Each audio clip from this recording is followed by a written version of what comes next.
Oi gente, tudo bom com vocês? Meu nome é Larissa, esse é o podcast Filme da Semana e no episódio de hoje eu quero falar sobre os filmes que eu assisti no mês de setembro de 2025. Ao todo foram 8 filmes, foi um mês relativamente bom, teve alguns filmes medianos, mas teve alguns filmes assim que vão entrar para os favoritos do ano. Teve um filme específico que ele foi tão bom que ele ganhou um episódio, que é Um Corpo que Cai, não vou fazer mistério nenhum, porque foi o episódio da semana passada. 5 desses filmes são dirigidos por mulheres, e eu ainda não estou em dia com o desafio, apenas correndo contra o prejuízo que eu mesma me causei. Tem 2 filmes que não são em inglês, aí tem alguns outros que não são exatamente produções hollywoodianas, mas cada um deles eu vou falando e vou dando os detalhes. Esse mês eu vou fazer uma coisa um pouquinho diferente. Geralmente os episódios assistidos eu faço um ranking com todos os filmes. Dessa vez eu quero começar uma coisa nova. Em outubro, começando coisas novas. Eu vou falar dos filmes na ordem que eu assisti. Então, ordem cronológica. Eu acho que pode fazer mais sentido pra cronologia do mês, pra como eu tava pensando a linha de pensamento de um filme pra outro. Às vezes não faz sentido. Eu acho que esse método funciona mais quando eu fizer maratonas de séries, que não é o caso aqui, nenhum filme é continuação do outro. Mas eu queria mudar, até porque desse jeito eu posso gravar em pedaços ao longo do mês, que facilita um pouco quando chegar no final do mês pra não ter que gravar um episódio gigante e gravar um episódio gigante de uma vez, que é o que está acontecendo hoje, porque eu estou gravando esse episódio no sábado, dia 4 de outubro, que é o dia que supostamente esse episódio vai ao ar, então torçam por mim, pra eu conseguir terminar de editar tudo até meio-dia. Então, sem mais delongas, vou começar com o primeiro filme que eu assisti no mês de setembro, que foi no dia 8 de setembro, eu fiquei uma semana inteira sem assistir nada, que foi o filme Garotas em Fuga, ou Drive Away Dolls, filme de 2024, do Ethan Coen.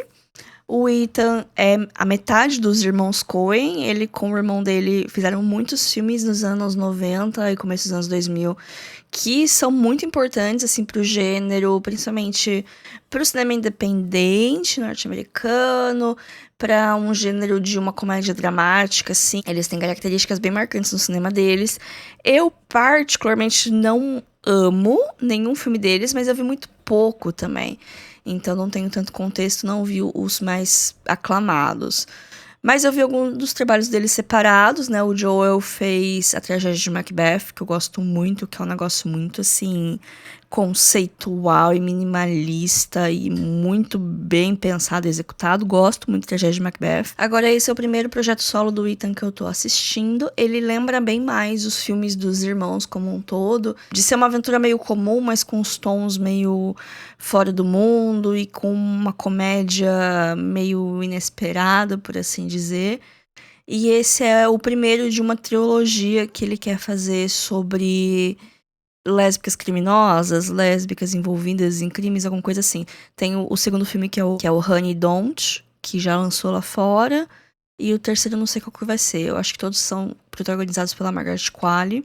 O Garotas em Fuga eu já adianto que eu não gostei tanto.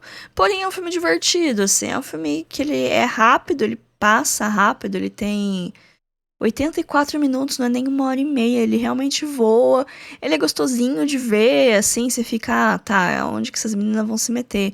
Mas aí, as coisas meio inesperadas que acontecem, elas são muito fora da casinha, o que eu acharia ótimo em outros contextos, mas tem vários momentos que fica bem claro que é um homem branco de meia idade dirigindo garotas jovens e lésbicas, sabe? Então, assim, eu não acho que o filme cai muito no fetiche, como poderia cair se fosse uma obra de, sei lá, 30 anos atrás. Mas tem algumas coisas que eu fico um pouco incomodada. A protagonista é a Margaret Qualley, ela é uma moça, é um espírito livre, ela é uma pessoa espontânea, ela faz as coisas sem pensar. E sem pensar em como isso pode machucar as pessoas em volta dela, mas ela tem um coração puro e melhores intenções. Ela acabou de terminar com a namorada dela, que é uma policial, inclusive isso é meio importante pra história. E ela quer uma mudança, ao mesmo tempo que tem a Marion, que é uma amiga dela, também lésbica, toda certinha, toda corretinha, assim. E ela precisa fazer uma viagem, ela precisa ir pra algum lugar. Então a Margaret Qualley chega e fala: vamos fazer uma viagem de garotas e vamos nos divertir. E aí elas acabam se envolvendo. Não é se envolvendo, tipo, acontece uma confusão com o carro que elas vão pegar. Na verdade é um carro que estava envolvido num crime que uns outros caras queriam pegar. E aí no porta-malas do carro tem um negócio que o pessoal vai atrás dela. Então elas estão na viagem delas, enquanto tem uns capangas meio que indo onde elas passaram pra pedir informação, porque elas estão com o carro que eles precisam. É uma história disso. Tem essa parte da aventura, tem essa parte do crime, tem um jump scare de Pedro Pascal na primeira cena desse filme, que o filme abre com o Pedro Pascal. Eu fiquei, ué? Eu não sabia que ele tava nesse filme. Inclusive, o primeiro pensamento que passou pela minha cabeça quando eu vi o rosto desse homem foi: caraca, ele vai ser o ator meu mais visto do wrap-up do Letterboxd desse ano, né? Mas enfim, ele tá lá só pra essa cena mesmo, porque a cabeça dele, ele morre. Isso não é spoiler, gente, é a primeira cena do filme. Matam ele, cortam a cabeça dele, e a cabeça dele acaba sendo um elemento emblemático em alguns momentos do filme. Então, é isso, tipo, é divertido. Não é um filme ruim, não é um filme chato, mas eu não sei, tem esse ar, assim, de que não é tão genuíno, não sei. Então eu fiquei com esse negócio que falta alguma coisa, que tem alguma coisa esquisita. Eu não morro de amores pelo personagem da Margaret Qualley, eu acho ela muito caricata, não de um jeito bom. E então os contras acabaram pesando um pouco mais que os prós desse filme pra mim. Então assim, é uma recomendação média. Eu dei 2,5 estrelas, que não é uma nota exatamente ruim, é uma nota bem mediana. Eu acho que é um filme em questão artística bem mediano, mas pode ser divertido, sei lá, qual que é a sua vibe. Garotas em Fuga tá disponível no Prime Video. O próximo filme que eu vi é um que tava na minha lista há muito, muito tempo, que é O Beijo da Mulher-Aranha, filme de 1985, do Hector Babenco. Babenco é um diretor argentino, mas ele é um brasileiro honorário, porque ele viveu muito tempo aqui no Brasil e ele foi casado com a Bárbara Paz. E ele dirigiu muitos filmes nacionais, né? Ele dirigiu Pichote, ele dirigiu Carandiru. Mas O Beijo da Mulher-Aranha é uma coprodução Brasil e Estados Unidos. Então ele é todo falado em inglês. E o elenco são atores norte-americanos e a Sônia Braga. E o Milton Gonçalves e o Nuno Leal Maia. É uma salada, mas o filme se passa todo em São Paulo. É esquisito ver todo mundo em São Paulo só falando inglês o tempo todo. Talvez um barulho de fundo você veja um português ininteligível, assim, mas enfim. Como falei, esse filme estava na minha lista fazia muito tempo. Ele é baseado num livro argentino que rendeu a adaptação do filme. Alguns anos depois, o livro foi adaptado para um musical de palco. E o musical de palco vai ganhar uma adaptação para o cinema com a Jennifer Lopez em breve. Então eu sabia que ia ter esse filme novo, que não é um remake desse filme, né? É uma nova adaptação de uma outra mídia baseada no mesmo livro. Mas eu queria ver esse filme, então eu assisti. Eu gostei do filme, mas eu tenho algumas ressalvas. Eu achava que eu ia gostar mais, vou ser bem sincera.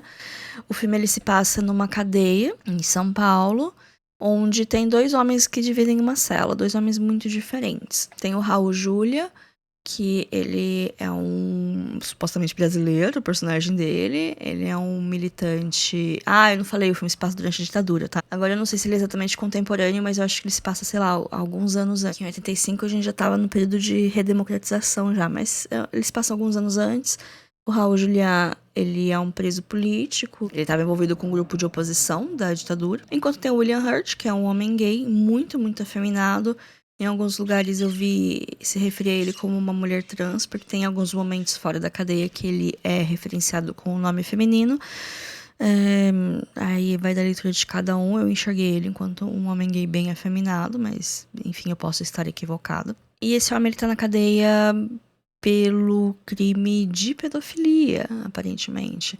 Os detalhes não são mostrados, é todo mundo muito complexo nesse filme. Então, os dois homens, eles estão nessa cela, né? Eles ficam conversando ali. E o William Hurt, meio que pra lidar com o fato de estar preso, ele fica recontando um filme que ele assistiu uma vez que ele gostou muito, que é um romance nazista. Então, assim, são várias coisas que não envelheceram tão bem, assim, várias coisas que você pode questionar se é um produto de sua época ou se já era problemático 40 anos atrás. Mas, enfim. Ele fica recontando esse filme, e esse filme tem uma figura principal que é a Sônia Braga, né? A gente vê as imagens do filme se sobrepondo às imagens do filme, né? Então tem um filme dentro do filme. Enquanto o Raul Juliá fica pensando numa mulher que ele deixou do lado de fora, num grande amor dele que ele teve com a mulher. E também essas cenas às vezes se sobrepõem às cenas deles. E essa mulher também é interpretada pela Sônia Braga. Então a Sônia Braga, ela tem esse papel de ser essa mulher que paira entre os dois como algo assim sobre-humano. Uma coisa etérea, quase que uma coisa sobrenatural. E aí eles vão se aproximando com essas conversas que eles têm e eventualmente vai ter um romance ali entre os dois. Que eu não esperava gostar tanto quanto eu gostei. Eu achei muito bonito. E aí as consequências disso são spoilers, não vou entrar em tantos detalhes assim sobre o filme, porque tem várias coisas que eu posso falar que pode ser spoiler ou que pode deixar vocês com mais vontade de assistir o filme, mas o fato é importante lembrar que estamos na ditadura. O Raul Juliá é um preso político, e isso tem um peso, isso tem consequências. Vão ter algumas cenas fora da cadeia, tanto flashbacks quanto coisas que acontecem depois dos eventos ali. Então tem muitas cenas filmadas em São Paulo, em lugares não tão óbvios. Eu adoro filmes que se passam em São Paulo, porque eu conheço bastante da cidade de São Paulo. E eu acho legal ver lugares que eu já fui, ou lugares que eu conheço, lugares que eu sei onde é. Gosto dessa sensação. Apesar que todo mundo falando inglês é um pouco esquisito. No geral, eu gostei bastante do filme. Eu achei uma boa história. Eu acho que algumas coisas não envelheceram tão bem, sim. Existem motivos de críticas e discussões, mas é um filme de 40 anos atrás, né? Então, é claro que vão ter coisas que nos escapam um pouco. O Beijo da Mulher-Aranha, eu acho que é um daqueles filmes que dá pra encontrar em vários lugares. Eu, particularmente, assisti no Globoplay. Depois eu assisti um dos filmes que mais me surpreendeu esse mês, talvez, que era um filme que eu não dava nada e que eu acabei gostando muito, que é o Ninja Baby. É um filme de 2021, dirigido pela Ingvild Svefik. É um filme norueguês, que eu achei lá na MUBI. Eu lembro quando estreou na plataforma, eu coloquei na minha watchlist, eu vi algumas pessoas comentando na época, que eu acho que foi ano passado, demorou um pouco pra esse filme chegar. E eu acabei vendo esse mês, eu vi acho que numa sexta-feira, assim, que eu tava querendo ver alguma coisa que fosse dirigido por uma mulher, pelo amor de Deus, porque eu tô atrasada no meu desafio. E aí eu me deparei com esse filme e falei, vou ver. E eu gostei muito. E é um filme muito diferentão, assim, sabe? Dessa vibe de mulheres perdidas na vida, com seus 20 e vários anos, e aí acontece uma coisa e elas perdem completamente a linha. É isso, e eu me identifiquei demais com a protagonista, mesmo ela sendo uma pessoa assim não muito gostável. Qual que é a história? A gente tem a Raquel, ela é uma artista, ela largou a faculdade de design pra ser artista, e ela mora com uma amiga dela, então elas dividem quarto, elas têm essa vida meio bagunçada de jovens adultas que ainda tem tempo, né, pra decidir o que elas estão fazendo, o que vai rolar e tal. Até que a Raquel, ela começa a ter alguns sintomas assim, aí até a colega de quarto dela brinca, fala, você deve estar grávida. Ela, não, tô nada. Acha, eu me cuido. E aí ela faz um teste e ela vê que ela tá grávida. Aí ela começa a entrar em desespero.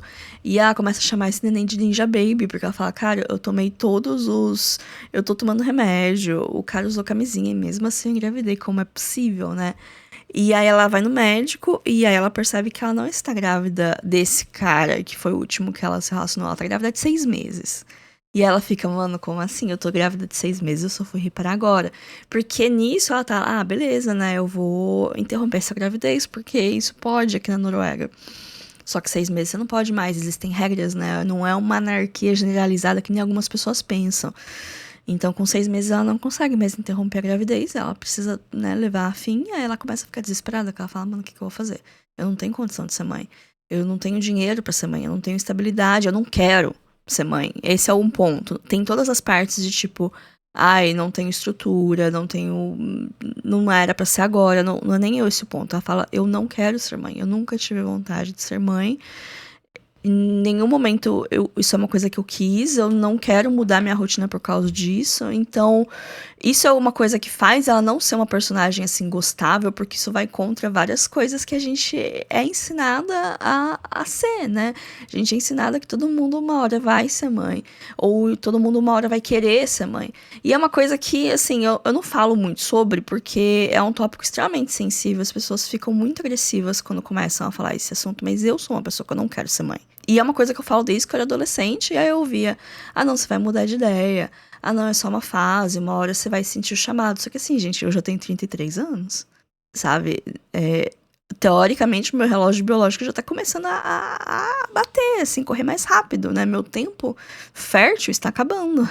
Isso é um pouco assustador de falar em voz alta. Mas mesmo assim, eu não quero. Eu tenho as minhas razões egoístas, tenho. Eu não vou conseguir prover o estilo de vida que meus pais deram pra mim. Eu vou ter que abdicar de muitas coisas que eu conquistei a duras penas na minha vida. E também, olha o mundo, sabe? Eu acho um pouco egoísta você querer colocar uma pessoa fofa e inocente, muito parecida com você, pro bem ou pro mal, nesse mundo que está caindo aos pedaços. Gente, Bauru faz 100 dias que não chove, metade da cidade não tem água. Tá pegando fogo todo dia em algum terreno. Você tem dia que você não consegue respirar pra fora de casa. E mesmo assim, tenha filhos, coloque mais pessoas para serem moídas nessa máquina de moer carne que é o capitalismo, porque eu trabalho, trabalho, trabalho e não tem tempo para nada. Imagina se eu tivesse ter um filho, se eu tivesse que dividir minha atenção com mais uma pessoa, sabe? Sei lá. Muitos motivos, né? Não vou entrar tanto em detalhes, né? Cada um é cada um, porque eu acho que é isso no final do dia. Eu não olho pra uma pessoa com 2, 3 filhos e falo. Nossa, coitado dessas crianças, ou coitado de você. Cada um vive a sua vida. Eu não encho o saco dos outros e eu também não quero que ninguém enche o meu saco. Eu acho otimista demais da sua parte achar que o planeta vai estar do jeito que tá daqui 40 anos. Mas enfim. Acho que foi isso que me fez gostar do filme. E ele também não coloca a personagem como ruim, como errada. Não julga as atitudes dela, não julga o que ela fala e também não pune necessariamente ela. Eu acho que o filme pega leve demais com o pai da criança, né? Que eventualmente a gente descobre quem que é o pai. E tem várias consequências, o que eu também acho um filme de terror, né? De que você, querendo ou não, quando você tem filho com uma pessoa, você tem um vínculo com ela pra sempre, né? O que eu particularmente acho assustador, mesmo estando num relacionamento longo e feliz, né? A ironia, né? Enfim, gostei muito de Ninja Baby. Eu achei um ótimo filme. Se esses temas que eu falei aqui são coisas que incomodam vocês, ou que vocês não gostam, não querem pensar, não querem discutir, não vejo esse filme. Não é pra vocês. Esse filme, ele não tem um viés moralista. E acho que foi isso que eu gostei dele, sabe? Porque ele é bem diferente. Ele tem um elemento lúdico, porque como ela é artista, ela começa a desenhar as tirinhas do Ninja Baby pra interagir, né, com esse ser estranho que tá crescendo dentro dela, né? E aí esse personagem meio que cria vida. Tem esse tom lúdico no filme que eu gostei bastante. Eu acho que adiciona uma personalidade extra. Mas no geral, eu gostei bastante. Gostei bastante da Raquel. Por mais apática que ela seja em alguns momentos. Por mais difícil que ela possa parecer. Todo mundo é difícil, né? Ninja Baby tá disponível na MUBI. E na descrição desse episódio eu vou deixar um link com 30 dias de graça pra você testar o streaming, conhecer, pegar 30 dias de graça aí pra dar uma olhada. O próximo filme é The Lure, T-H-E, espaço L-U-R-E. É um filme polonês, de 2015, dirigido pela Agnieszka Smokiszka, sei lá. O título original dele traduz como Atração, alguma coisa assim. Esse título em inglês é o jeito mais fácil de achar o filme por aí, porque foi onde eu achei ele por aí. Ele é um terror, assim, ele não é um terror. Ele é um filme mais dramático, com alguns elementos esquisitos, que ele vai pro terror mais pro final dele. É uma fantasia, querendo ou não, porque é filme de sereia. É um filme que tava no meu radar fazia muito tempo. Ele tava nos meus arquivos, né, porque foi onde eu vi, ele não tá disponível aqui no Brasil. Eu tinha ele nos meus arquivos, fazia anos, e eu tava na vibe. Por isso que eu acho que é legal falar dos filmes em ordem que eu assisti, porque eu vi 2 dias depois de Ninja Baby, eu assisti The Lure, porque eu tava na vibe de europeias malucas, assim, então eu falei, vou ver esse filme da sereia. E eu, sinceramente, queria ter gostado mais dele do que eu gostei. Tipo, é legal, é um filme bem interessante, ele tem uma estética bem legal, mas, sei lá, eu achei que faltou alguma coisa pra mim. Na história a gente vai acompanhar 2 irmãs, a Prata e a Dourada. Elas são sereias e elas são encontradas assim na praia por uma banda que toca num cabaré. E aí elas resolvem ir pro cabaré e cantar com a banda. É isso, mais ou menos o filme. Porque quando elas saem da água, elas têm pernas. Só que aí quando elas são molhadas, né, se você joga um pouquinho de água nelas, o rabão delas cresce de novo. E aí elas têm esse negócio na voz delas que elas atraem as pessoas, elas meio que hipnotizam as pessoas. E o número deles é um grande sucesso, tanto que a banda começa a investir mais nos números para dar mais destaque para as meninas, né, que o pessoal gosta bastante e tal. Até que uma das meninas se apaixona pelo guitarrista da banda. E a outra fica meio tipo, opa, a gente não pode fazer isso, a gente tem que trilhar o nosso caminho, e aí isso acaba causando conflito.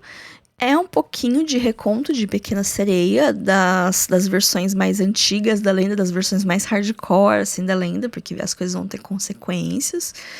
E é meio que isso, assim, o filme tem várias outras coisas que acontecem, mas são detalhes, é muita coisa do folclore, da coisa da sereia e da fascinação das pessoas por elas, ao mesmo tempo do estranhamento. Uma coisa desse romance é que enquanto a menina fica super apaixonadinha, o cara fica meio... Mas você é um peixe. Não exatamente assim, mas existem alguns conflitos ali. As duas meninas, elas são um misto de inocência com o mundo humano, ao mesmo tempo que tem uma malícia ali, tem alguma coisinha, porque elas são seres sobrenaturais, né? Meio que cada uma delas representa um desses sentimentos, mas tem um pouquinho disso nas duas. E eventualmente as coisas elas vão descambar pra violência um pouco. Tem um pouco de gore.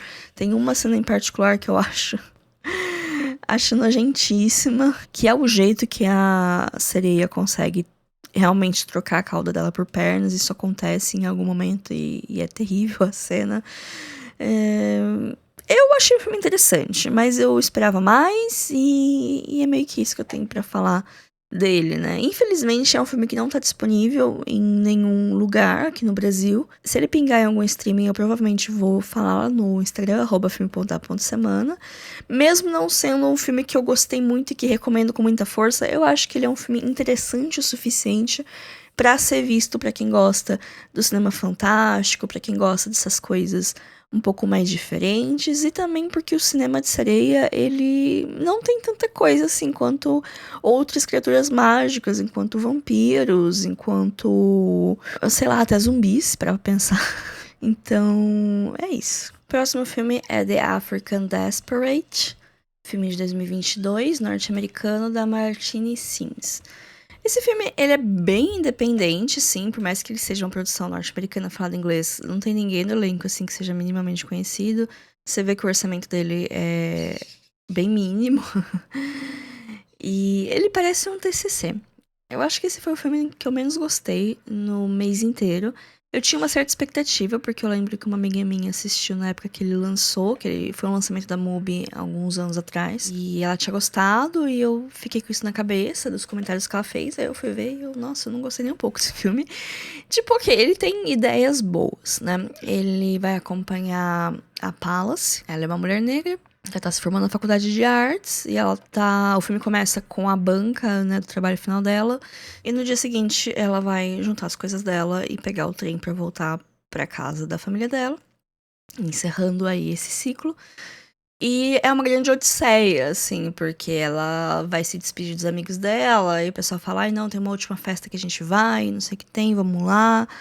E tem várias conversas, né? Então, assim, uma coisa que bateu muito foi o papo de aluno de faculdade de arte. Porque, assim, eu estudei design, mas na universidade que eu fiz, né, tava dentro da faculdade de artes. Então a gente acabava convivendo com o pessoal de outros cursos da mesma área e também com o próprio pessoal prepotente, o pessoal Zé Droguinha. Porque eu acho que existe um estereótipo do aluno de artes, do aluno universitário prepotente e tal, mas ninguém sabe fazer esse personagem melhor do que alguém de uma pessoa que de fato esteve nesse lugar, que conviveu com essas pessoas. Porque assim, é um pouco do estereótipo, mas tem os detalhes que fazem a diferença, sabe? Tipo, enfim. Eu acho que esse filme capta muito bem a vibe de estudar numa faculdade de artes. Eu também gosto dos paralelos com a odisseia que acontece, das várias coisas que vão acontecendo nessa noite que fazem ela não ir fazer as coisas que ela quer fazer, indo pra outros lugares e tal. Acho interessante, mas no geral eu não gostei muito da execução. Eu achei meio chato, assim, de ver. Eu acho que eles ficam muito tempo viajando de droga. Que, assim, aviso de gatilho, existe muito consumo de droga nesse filme. Novamente, está no meio universitário, né? O que você espera aquelas? É um filme de 97 minutos que eu assisti picado em 2 vezes, porque eu tava. Porque eu não tava indo, eu tava ficando meio entediada, assim. Então eu tava vendo um dia, eu parei pra jantar. E aí eu não voltei a ver, mas aí no outro dia eu falei, ai, deixa eu terminar de ver esse filme que faltava só meia hora pra acabar, e eu vi e tal. Então, assim, ele tem coisas interessantes, mas, sei lá, eu não recomendo, assim. Eu acho que não foi um filme que eu gostei muito. Mas, se você ficou interessado e quer assistir, The African Desperate tá disponível na MUBI. O próximo filme é A Última Showgirl, filme de 2024, da Gia Coppola. Um filme que estava cotado na temporada de premiação por causa da Pamela Anderson. É o filme que trouxe a atriz de volta aos holofotes. É uma atuação muito boa de fato. Algumas pessoas estavam cogitando que ela entraria nas categorias de atuação na temporada de premiações. Acabou não sendo o caso. Mas é uma ótima atuação num filme bem mediano. A gente vai acompanhar a Shelley, que é a Pamela Anderson. Ela é uma dançarina de Las Vegas. Ela trabalha num desses shows que tem todos os dias, num hotel, num cassino. Enfim, ela tá lá faz 30 anos. Ela começou jovem e tá no mesmo lugar todo esse tempo. Ela gosta muito do que ela faz. Ela ama dançar, ela ama a correria do dia a dia, ela ama a plateia. Ela tá lá sempre. Só que tudo muda quando esse show vai fechar. Não é que vão mandar ela embora. A primeira vez que eu vi esse sinopse, eu achei que iam mandar ela embora porque ela tava velha. Mas não, o show vai fechar. Esse espetáculo vai deixar de existir. Todo mundo tá na rua, ela inclusive.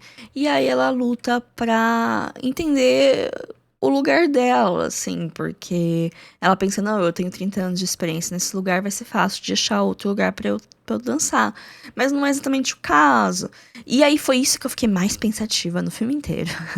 Não foi nem a parte do etarismo, que é uma coisa que o filme fala muito sobre envelhecimento, sobre todas as escolhas que ela precisou fazer pra estar no lugar que ela tá hoje, e se ela se arrepende, se existe algum arrependimento de ter deixado algumas coisas pra trás, não ter sido presente na vida de algumas pessoas como ela poderia ter sido, se acabou valendo a pena, é uma das grandes discussões do filme.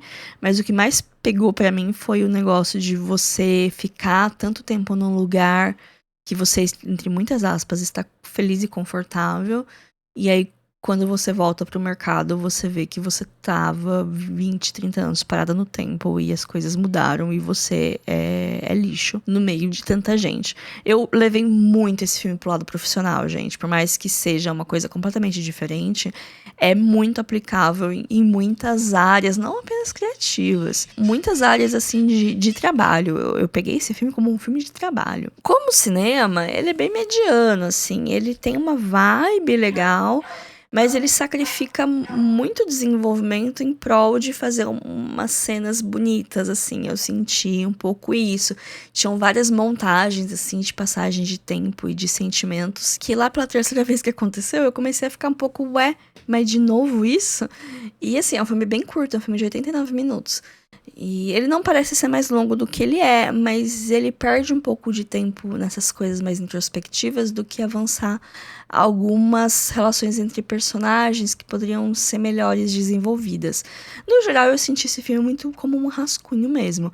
Ele tem coisas boas, mas falta um pouco mais de amadurecimento em muitas coisas. Porém, no geral, eu gostei, porque eu fiquei muito reflexiva com esse negócio de como o mercado de trabalho é cruel. Também sobre coisas femininas, sobre como a gente vai, entre muitas aspas, perdendo nosso valor quando a gente vai ficando mais velha, e como, querendo ou não, beleza e juventude é muito fundamental para a impressão que as pessoas vão ter da gente, e aí com isso as oportunidades que vão nos ser dadas por essas pessoas que têm essas percepções da gente, né? Enfim, achei um filme bom, eu recomendo, mas com esses negócios, né? Não acho que é um filme que vai mudar a vida de ninguém, não acho que é uma grande obra de arte. Não fiquei triste de não ter aparecido nas temporadas de premiação, porque eu acho que se eu tivesse visto no Atropelo, que é temporada de premiação, eu não ia ter gostado tanto quanto eu gostei de ter assistido com calma numa sexta-feira em casa. E pra quem quiser ver, A Última Showgirl tá disponível no HBO Max. Daí, dia 22 de setembro, eu assisti Um Corpo que Cai, do Hitchcock, filme de 1958, título original dele Vértigo, filme muito famoso. Me impactou demais. É o único filme que eu dei 5 estrelas esse ano todo. E eu gostei tanto que eu fiz um episódio só sobre o filme, que é o episódio anterior, o número 267. Pra quem quiser saber mais sobre o filme, eu falei por meia hora, sem nenhum grande spoiler. Então não vou me repetir mais aqui, mas eu gostei muito, muito do filme. Um Corpo que Cai tá disponível no Telecine. E pra fechar, o último filme que eu assisti no mês de setembro foi Bird, da Andrea Arnold, um filme britânico de 2024. Ele fez parte da seleção oficial de Cannes do ano passado e chegou agora no Brasil. Eu tava muito de olho nele, então quando ele pingou na MUBI eu fui ver. E eu gostei muito desse filme, viu, gente? É um drama de amadurecimento, que ele tem um viés social, assim, que faz parte do cinema da Andrea Arnold. Ela é a mesma diretora do Docinho da América, que eu vi, acho que ano passado, que eu gostei bastante, mas eu gostei muito mais de Bird. E ele se passa num contexto inglês, de uma família completamente desestruturada, de um pai muito jovem, que tem vários filhos, assim, na entrada da adolescência, ele tem, sei lá, 30 anos, que é o Barry Keoghan. E a gente vai acompanhar a Bailey, que ela tem 12 anos, ela tá ali naquele momento de perceber as mudanças na vida dela, no corpo dela, e também é o momento que o pai dela anuncia que ele vai casar com a namorada dele. Então ela fica meio assim, sem saber, porque essa namorada não é a mãe dela. E ao mesmo tempo que ela tá muito carente de atenção, né? Então ela vai procurar essa atenção em outros lugares. E esse lugar que ela mora, não sei se é uma cidade, né? Mas tem várias ocupações, né? Várias casas grandes que são ocupadas por várias famílias, assim, de um jeito meio improvisado. E tem esse senso de comunidade, principalmente você vê isso na cena do casamento do Barry Keoghan. Mas ao mesmo tempo tem muita violência envolvida, o irmão dela tá metido com gangue. A gente vai acompanhar a Bailey e a visão de mundo dela. E ela navegando por esse mundo que é muito cruel, já desde muito cedo, é muito difícil. E ela entendendo as coisas, até que um dia ela tá andando num campo e ela encontra um cara esquisito, que ele se apresenta como Bird. Ele não deixa muito claro assim, o que tá acontecendo, ele dá a entender que ele já morou lá. E ele quer ver se as pessoas lembram da mãe dele, alguma coisa assim. Mas ele tem essa figura meio mística, ele aparece e desaparece, ele fala em enigmas, ele não se veste de maneira tradicional, tem várias coisas nesse personagem. E tinha horas que eu ficava pensando se só a Bailey via ele, porque era um negócio assim tão diferente, mas ao mesmo tempo, não é. As pessoas viam ele, as pessoas interagem com ele, é só uma teoria maluca da minha cabeça. O filme tem um tom muito de fábula, muito assim, de coisas que acontecem que não são muito explicadas. Isso vai ter uma extrapolação no final do filme, com o Bird. Mas enfim, não vou contar o que acontece. Mas ele tem esse tom, assim, de transitar entre o real e o fantástico. Entre o super real, assim, a realidade dura e crua, e as coisas que você não consegue explicar. E é nisso, a Bailey navega pela vida. É um filme muito vibe, né? A história dele não tem tanto uma história, tem alguns conflitos que vão surgindo aqui e ali, mas não é uma coisa que você fala numa sinopse, porque você precisa estar assistindo o filme e estar entendendo aquele lugar, aquelas complexidades, para entender os conflitos que vão surgir ali. Mas eu gostei muito, eu gosto muito da visão da diretora. Ela é uma direção lenta, é um filme lento, ele toma tempo, ele fica ali navegando, ele bota a câmera no ponto de vista da menina e fica mostrando o que ela tá vendo, na altura que ela tá vendo, onde que o olhar dela para, quais são as coisas que ela admira. Ela tem um celularzinho que ela tira foto, faz vídeo, então tem vários momentos que a gente vê ela assistindo essas coisas que ela registrou. Então a gente vê como ela enxerga essa realidade que ela tá inserida. É muito bonito. Eu gostei bastante do filme. É um dos meus favoritos, assim, desse mês. Acho que se eu for fazer um top 3, é Um Corpo que Cai, Bird e Ninja Baby. Esses são os 3 filmes que eu mais gostei de assistir em setembro. E eu acho que são 3 filmes que com certeza vão estar nos favoritos do ano, que eu sempre faço lá no Instagram, @filme.a.semana. Quando tá chegando dezembro, eu faço toda semana uma lista, assim, com 10 filmes que eu gostei muito, que no total dá uns 40 filmes, que acaba sendo meu top 40, né? Como eu assisto muito filme, geralmente eu fecho o ano com 100, 120 filmes, então os 40 que eu mais gosto, eles se destacam mais, assim, pra fazer esse ranking legal. E eu tenho certeza que esses filmes estarão lá. Pra quem quiser assistir Bird, ele tá disponível na MUBI. E é isso, gente. Esses foram os filmes desse mês. O que vocês acharam desse formato? Me conta lá no Instagram, o @filme.da.semana. Também tem o Blue Sky, @lalariland. E eu também tenho um e-mail para contato, que é o podcast filmedasemana@gmail.com. Então, se você quiser falar comigo, esses são os 3 canais principais de comunicação. Não passou nem a primeira semana de outubro e eu já vi alguns filmes bem interessantes e legais de discutir, então mal posso esperar pelo episódio de assistidos de outubro. Eu espero que o mês continue nesse nível que está agora. E nos vemos novamente semana que vem. Fiquem bem e até lá. Tchau, tchau.